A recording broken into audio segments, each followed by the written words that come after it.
शिल प्रभुपाद की जय, गुरु गौरांग की जय। तो कल के सत्र में हमने सुना था शिल प्रभुपाद जी कितने सुंदर तरीके से अपने शिष्यों को समझाते हैं कि बर्फ किस प्रकार से माया है। वह होता तो पानी है, लेकिन ठंडे मौसम के संपर्क में आने के कारण जब वह पानी बर्फ बन जाता है तो अपनी स्वरूप स्थिति को भूल जाता है। लेकिन जैसे ही सूर्य उदय होता है, सूर्य की किरणें उस बर्फ पे गिरती है, वही बर्फ पुनः पानी बन जाता है, अपने मूल स्वरूप में आ जाता है। उसी प्रकार से जीव अपने मूल स्वरूप को छोड़कर जब इस संसार में आता है तो माया के वशीभूत हो जाता है। लेकिन जैसे ही भक्तों के संग में आता है, हरे कृष्ण मंत्र का जप करता है, तो वह पुनः भगवान के सुंदर अंश स्वरूप में आ जाता है। अपने को वह भक्त समझने लगता है। उसकी जो स्वरूप स्थिति है वो दिव्य हो जाती है, माया से उसका बंधन छूट जाता है। और श्रील प्रभुपाद जी भक्तों के लिए आंसू बहाते थे। एक भक्त जब मंदिर छोड़कर गए तो प्रभुपाद जी ने उस मंदिर के व्यवस्थापक भक्तों से कहा कि उस भक्त से माफी मांगो, उसको कैसे भी करके लेकर आओ, उसने बहुत सेवा किया है, और अगर वह फिर भी नहीं मानता तो फिर तुम क्या कर सकते हो। तो एक भक्त भी अगर भक्ति छोड़ के जाता था, मंदिर छोड़ के जाता था, तो प्रभुपाद जी उसके लिए बहुत चिंतित होते थे, उसके लिए आंसू बहाते थे। अब हम आगे बढ़ेंगे। प्रभुपाद और भक्तों के माता पिता। पद्मनाभ, मेरी जिंदगी के सबसे आनंददायक पल वो थे जब मैं शिल प्रभुपाद के साथ सुबह की सैर पर जाता था। एक बार डेनवर में ब्रह्मानंद और अन्य सन्यासी भी प्रभुपाद के साथ टहल रहे थे। उन दिनों टेड पैट्रिक नामक व्यक्ति भक्तों को डीप्रोग्राम करने का प्रयास कर रहा था। प्रभुपाद ने मुस्कुराते हुए कहा, तुम्हारे माता पिता मुझे पसंद नहीं करते। तब विष्णुजन महाराज ने कहा, श्री प्रभुपाद, आप तो नारद मुनि की तरह हैं, आपको तो हमेशा यात्रा करनी पड़ती है। प्रभुपाद ने हंसते हुए उत्तर दिया, हाँ, मैं इतना यात्रा करता हूं कि वे मुझे पकड़ ना सके। और सब जोर से हंसने लगे। फिर प्रभुपाद बोले, परंतु तुम्हारे कुछ माता पिता ने हमारे आंदोलन की सराहना भी की है। उन्होंने ब्रह्मानंद की ओर इशारा किया और कहा, तुम्हारी माँ के बारे में इन्हें बताओ। ब्रह्मानंद झेप गए और मुस्कुराकर कुछ बोल नहीं पाए। तो प्रभुपाद ने स्वयं कहा, इनकी माँ मुझसे मिलने आई और बोली, आपने मेरे दोनों बेटों को ले लिया और उन्हें सन्यासी बना दिया। उन्होंने सिर मुंडा लिया और अब वे चोगा पहनते हैं। और क्या चाहिए आपको? मैंने कहा, क्या आप कुछ दान दे सकती हैं? उन्होंने कहा, ओ नहीं, फिर तो मैं। और सारे सन्यासी जोर से हंस पड़े। शायद मेरी जिंदगी की सबसे गहरी हंसी वही थी। हम सब हंस रहे थे कि कैसे माता पिता नाराज थे क्योंकि प्रभुपाद ने उनके बच्चों को ले लिया था। लेकिन उस क्षण मुझे भीतर से बात स्पष्ट हो गई, प्रभुपाद ही हमारे असली पिता है। सांसारिक परिवार तो क्षणिक होता है, लेकिन शिल प्रभुपाद ने हमें अपने हृदय में अपनाया था। उन्होंने अपने बच्चों को इकट्ठा किया और उन्हें तीर्थ यात्रा पर भेजा, एक मंदिर से दूसरे मंदिर तक पुस्तक वितरण के लिए। यह कोई साधारण यात्रा नहीं थी, यह प्रेम और सेवा की यात्रा थी, और उसमें हमारा सच्चा बंधन प्रभुपाद से जुड़ चुका था। शिल प्रभुपाद और उनके शिष्यों के जो माता पिता, उनका संबंध कैसा था उसके विषय में बताया गया है। प्रभुपाद मुस्कुराकर कहते हैं कि आप सभी भक्तों के माता पिता मुझे पसंद नहीं करते।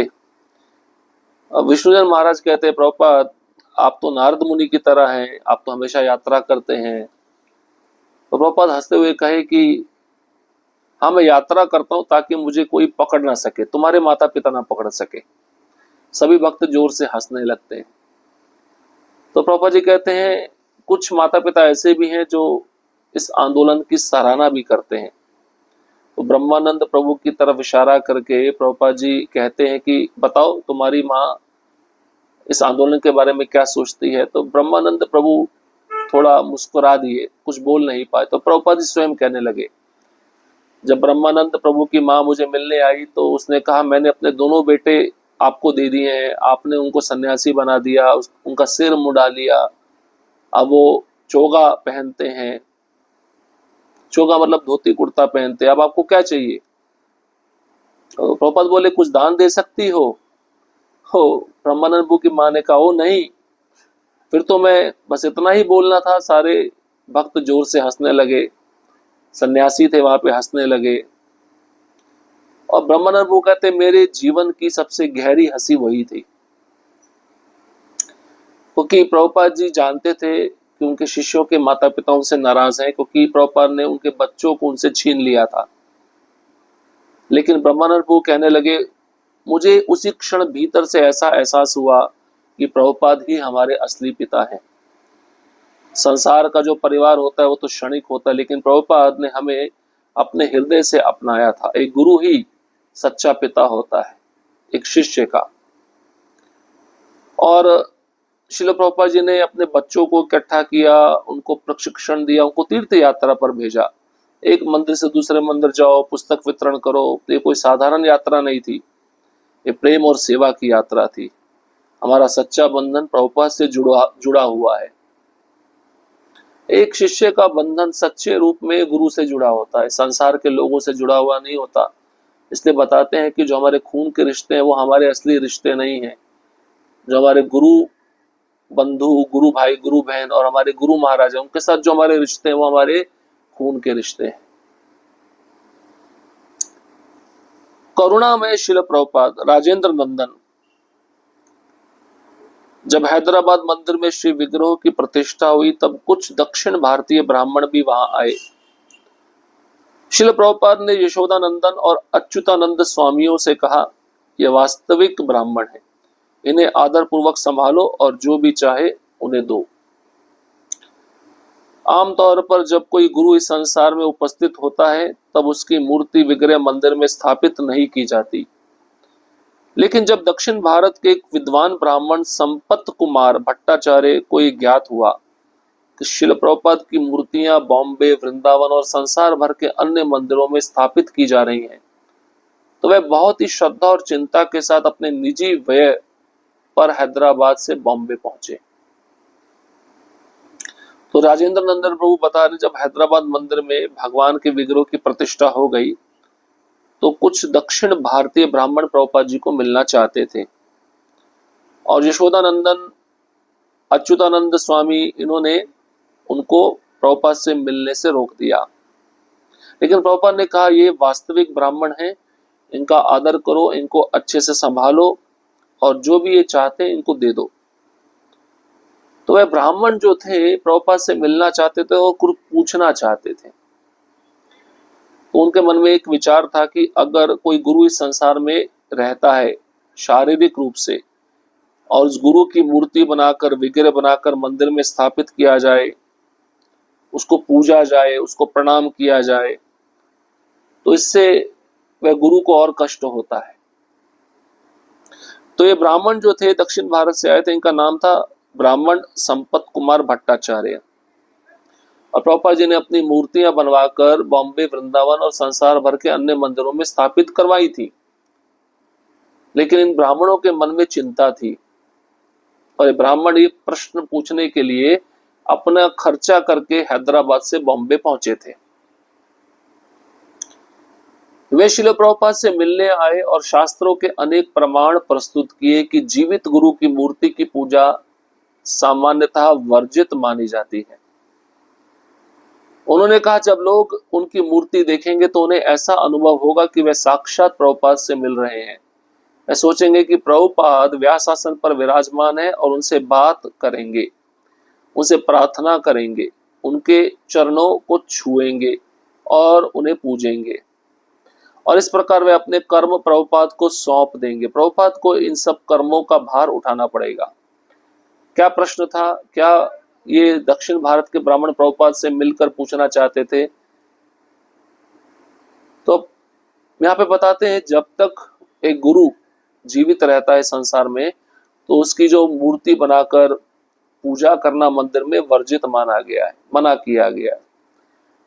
लेकिन अब प्रभुपाद जी अपनी मूर्तियां बनवाकर मंदिर में स्थापित करवा रहे थे तो लोग आते थे, उस मूर्ति को देखते थे, उनको ऐसा अनुभव होता था कि साक्षात प्रभुपाद से हम मिल रहे हैं। हम साक्षात प्रभुपाद को देख रहे हैं। प्रभुपाद व्यासासन पर विराजमान है। उन लोगों को ऐसा लगता है प्रभुपाद उनसे बातें करेंगे और वे लोग प्रभुपाद को प्रार्थना करेंगे, प्रभुपाद के विग्रह के जो चरण कमल है उनको छुएंगे, प्रभुपाद जी का जो विग्रह उनको पूजेंगे। इस प्रकार से ये कार्य करते करते वे जीव अपना कर्म प्रभुपाद जी को सौंप देंगे और श्री प्रभुपाद जी को इन सब कर्मों का भार उठाना पड़ेगा। भट्टाचार्य जी ने यह सब किसी आलोचना से नहीं बल्कि गहन प्रेम और प्रभुपाद की रक्षा की भावना से कहा। वे वास्तव में प्रभुपाद की सेवा करना चाहते थे और इसलिए उन्होंने जो सर्वोत्तम हो सकता था वही प्रस्तुत किया। श्रील प्रभुपाद ने पूरे धैर्य और करुणा से उन्हें सुना, फिर बड़ी शांति और गंभीरता से बोले, क्या तुम समझते नहीं यही कारण है कि मैं इस संसार में आया हूं। ये शब्द सुनते ही भट्टाचार्य जी का हृदय गदगद हो गया। वे तत्काल मौन हो गए, हाथ जोड़कर श्री प्रभुपाद की 3 परिक्रमाएं की और वे वहां से विदा ले ली। उस क्षण उन्होंने वास्तव में समझा श्रील प्रभुपाद कौन है। वे केवल एक गुरु नहीं, एक विश्व गुरु, एक युगावतार जो संसार के हर जीव के कर्म को ग्रहण करने और उन्हें मुक्त करने के लिए साक्षात करुणा के सागर बनकर आए थे। तो संपत कुमार भट्टाचार्य किसी आलोचना से प्रभुपाद जी को ऐसा नहीं कह रहे थे कि आपने अपनी मूर्ति बनवाई है और लोग जब उस मूर्ति को देखेंगे प्रणाम करेंगे, वो सारा कर्म आपको अर्पण करेंगे और आप उस कर्म का भार आपको उठाना पड़ेगा। तो वे ब्राह्मण किसी आलोचना से ऐसा नहीं कह रहे थे बल्कि गहन प्रेम और प्रभुपाद की रक्षा की भावना से कह रहे थे। बल्कि वे प्रभुपाद जी की सेवा करना चाहते थे कि प्रभुपाद जी को ज्यादा कर्म ना झेलना पड़े। और प्रभुपाद जी ने धैर्य पूर्वक इन बातों को सुना, करुणा पूर्वक उन बातों को सुना, फिर बड़ी शांति और गंभीरता से प्रभुपाद जी ने कहा, क्या तुम समझते नहीं हो यही कारण है मेरे इस संसार में आने का, कि मैं जीवों का कर्म लूं और वह कर्म से मुक्त हो जाएं और भगवत धाम चले जाएं। ये शब्द जब भट्टाचार्य जी ने सुने तो उनका हृदय गदगद हो गया, प्रसन्न हो गया। वह मौन हो गए, हाथ जोड़कर उन्होंने श्रील प्रभुपाद जी की 3 बार परिक्रमाएं की और वहां से वे चले गए। उस क्षण उस ब्राह्मण को वास्तव में ये समझ में आया कि श्रील प्रभुपाद हैं कौन। वे केवल गुरु नहीं है, एक विश्व गुरु हैं, एक युगावतार हैं जो संसार के हर जीव के कर्म को ग्रहण करने के लिए आए हैं और उनको मुक्त करने के लिए आए हैं। श्री प्रभुपाद जी साक्षात करुणा के सागर बनकर इस संसार में आए हैं और जो प्रभुपाद जी को छोड़ देता है वो इस संसार में बारंबार जन्म मृत्यु के चक्कर में डूबता रहेगा। हरे कृष्णा कृष्ण कृष्ण हरे हरे, हरे राम राम राम हरे हरे।